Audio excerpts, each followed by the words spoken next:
Texto narrativo, vamos lá. Texto narrativo, ato de contar uma história. História essa que está sempre voltada no tempo passado. Quando você conta algo, você já viveu aquilo.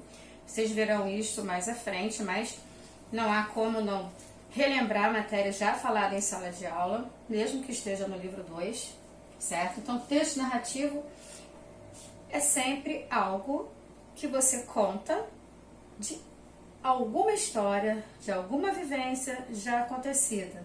Não se deve esquecer de todos os narradores. Eu chamo sempre atenção ao personagem onisciente e o observador. Narrador, personagem, primeira pessoa, ele conta o que vive ou o tempo que ele participa em uma história. Nem sempre, como eu sempre chamo a atenção, ele conta aquilo que ele vive. Ele pode estar contando a história de alguém, certo? Narrador, observador, conta aquilo que é visível aos seus olhos. O onisciente é aquele que conhece a alma das personagens, que conhece o espaço. São os que eu mais chamo a atenção. Ah, e o onipresente. O onipresente, se vocês pararem para analisar, eles não visam tanto a alma, né? O pensamento das personagens. Mas ele vê, ele conta tudo aquilo que ele imagina, que ele está ali na sua frente, né? Como assim imagina? O espaço, personagens, quantas são, mas não é tanto aquilo que fala sobre o pensamento da pessoa. Por isso eu trabalho mais com o onisciente. Aí vamos lá, eu tenho os tipos de discursos. Matéria também já conversada em sala, ainda quando nós estávamos na sala de aula, classroom. Olha só, o discurso direto representa a fala dos personagens. Por exemplo, se eu chego e falo: galera, bom dia, tudo bem? Hoje teremos P3.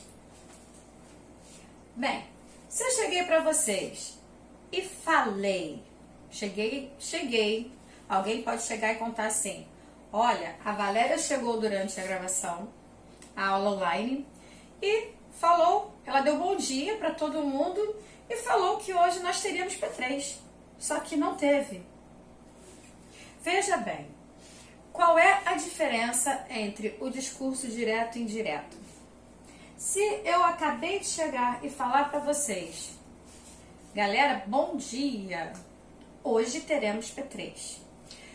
Vamos supor que estou chegando atrasada, sou uma aluna, estou chegando atrasada na sala ou em qualquer lugar, mas nosso ambiente agora é sala de aula. Estou chegando atrasada na sala. Pedi licença, permitida a entrada, ok. De repente, eu cheguei para uma pessoa e falei: o que foi que a Valéria falou hoje? Ah, a Valéria chegou e falou: bom dia, hoje teremos P3. Se você repete exatamente aquilo que eu falei, no caso que a Valéria falou, será um discurso direto, certo? Agora, se, por exemplo, acabei de chegar e chego: ei, o que foi que a Valéria falou hoje?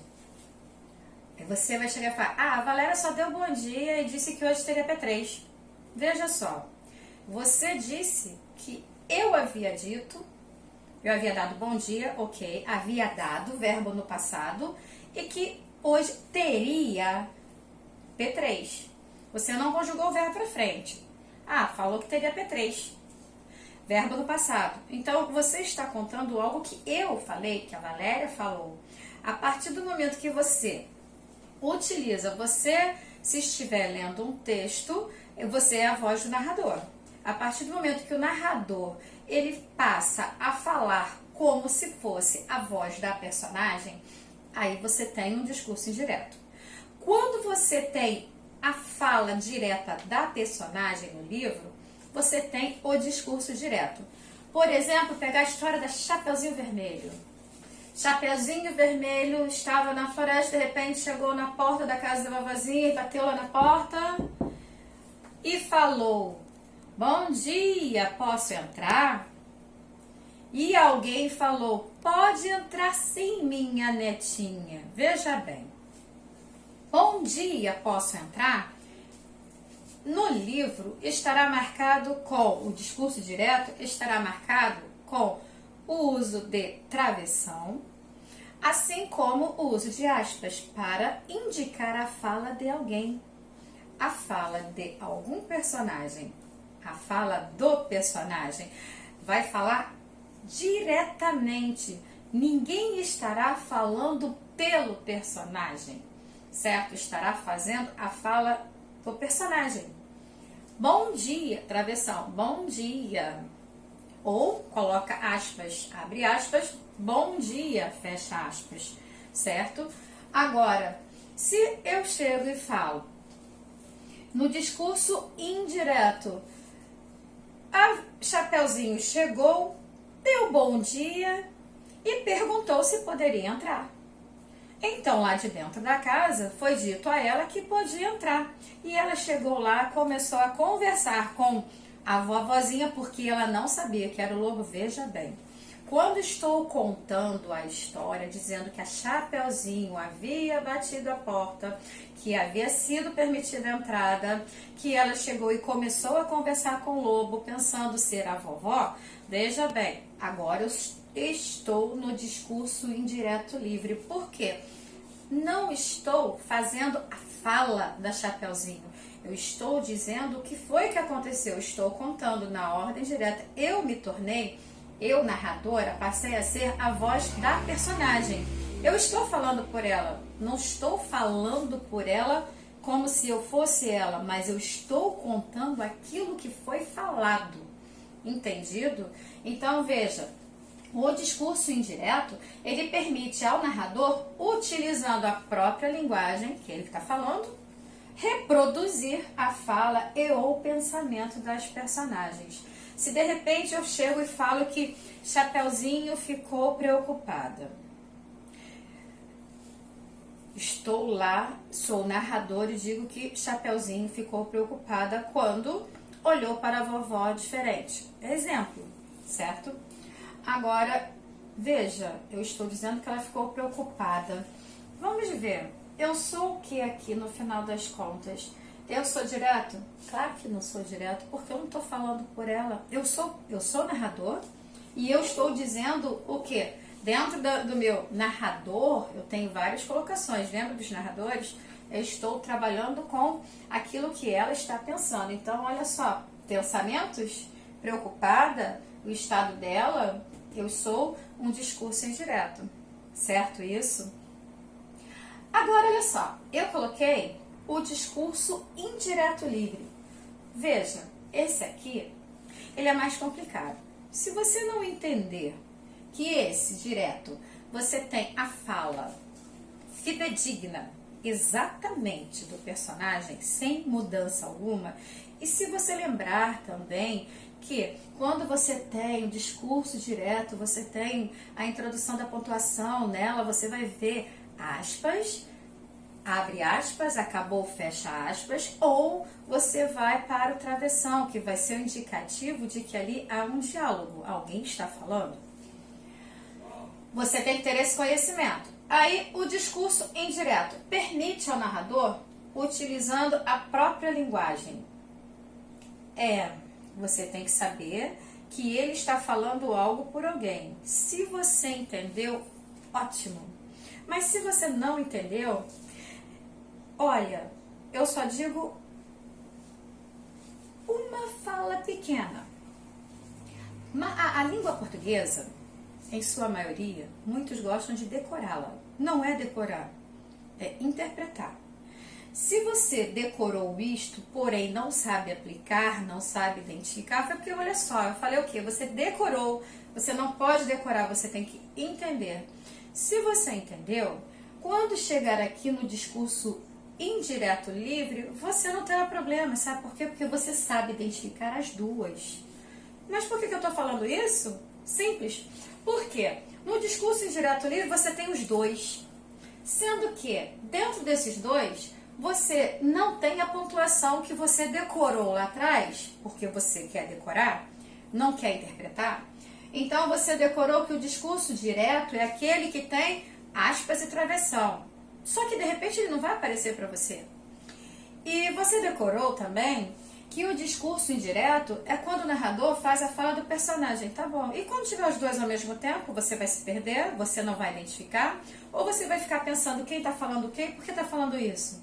Não, você, como um bom entendedor da língua portuguesa, bom intérprete da nossa língua materna, você irá interpretar tudo que você estiver lendo e verá que o discurso indireto livre ele é a fusão, são os dois ao mesmo tempo.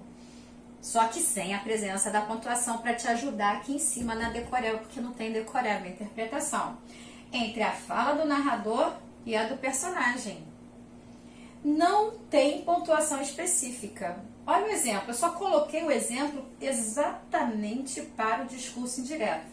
Porque estes dois aqui são muito fáceis, né? E usamos no nosso dia a dia facilmente. Por exemplo, você chega, ô João, você vai à festa hoje? É uma pergunta, né? Você está falando com alguém, discurso direto. Mas eu posso chegar e falar assim, a professora chegou e perguntou para o João se ele ia à festa hoje. Ah, olha só, eu transformei o meu discurso direto em indireto. Porque eu estou fazendo a fala dele aqui no início, certo? Agora, veja, no discurso indireto livre você tem que interpretar, você tem que ler tudo com cautela e muito cuidado, porque senão você vai se confundir. Olha só o exemplo, eu só coloquei o exemplo do discurso direto livre, por ele ser um pouquinho mais complicado para aqueles que gostam de decorar e sabendo que não deve decorar, mas entender. Veja só, então Paula corria o mais que podia para tentar resolver a situação. Logo a mim, isso tinha que acontecer. Ela não sabia. Ih, gente. Ela não sabia se conseguiria. É espaço pequeno. Ela não sabia se conseguiria chegar a tempo e resolver aquela confusão. Tomara que eu consiga. Vou ler de novo, tá? Porque eu me perdi aqui. Porque o quadro pequeno tive que apertar, né? Então Paula corria o mais que podia para tentar resolver a situação. Logo a mim isso tinha que acontecer. Ela não sabia se conseguiria chegar a tempo e resolver aquela situação. Tomara que eu consiga. Veja bem. Eu falei do discurso direto, representa a fala dos personagens. Então Paula corria o mais que podia para tentar resolver a situação. Ponto. Eu sei que eu tenho a personagem Paula. Eu estou falando dela, ela está na terceira pessoa, olha o foco narrativo, certo? Ela está na terceira pessoa. Eu estou com a presença do meu verbo conjugado no passado, que eu falo sempre que o texto narrativo está com a ideia do passado. Podia, para tentar resolver a situação. Alguma situação estava complicada para ela, tinha que correr para resolver. Aí, veja só, ponto continuativo, isso aqui é um parágrafo só, não foi pressionado, não foi colocado aqui para caber no quadro e vocês lerem, mas sim para entenderem porque assim mesmo é escrito, porque eu tenho o discurso direto e o discurso indireto aqui, tá? Então veja só, logo a mim, isso tinha que acontecer, eu estou falando.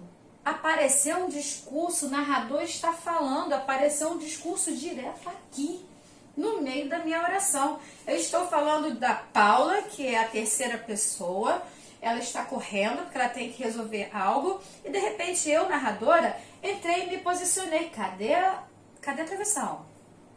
Não tem. Cadê aspas? Não tem. Cabe a você identificar. Então veja, logo a mim isso tinha que acontecer.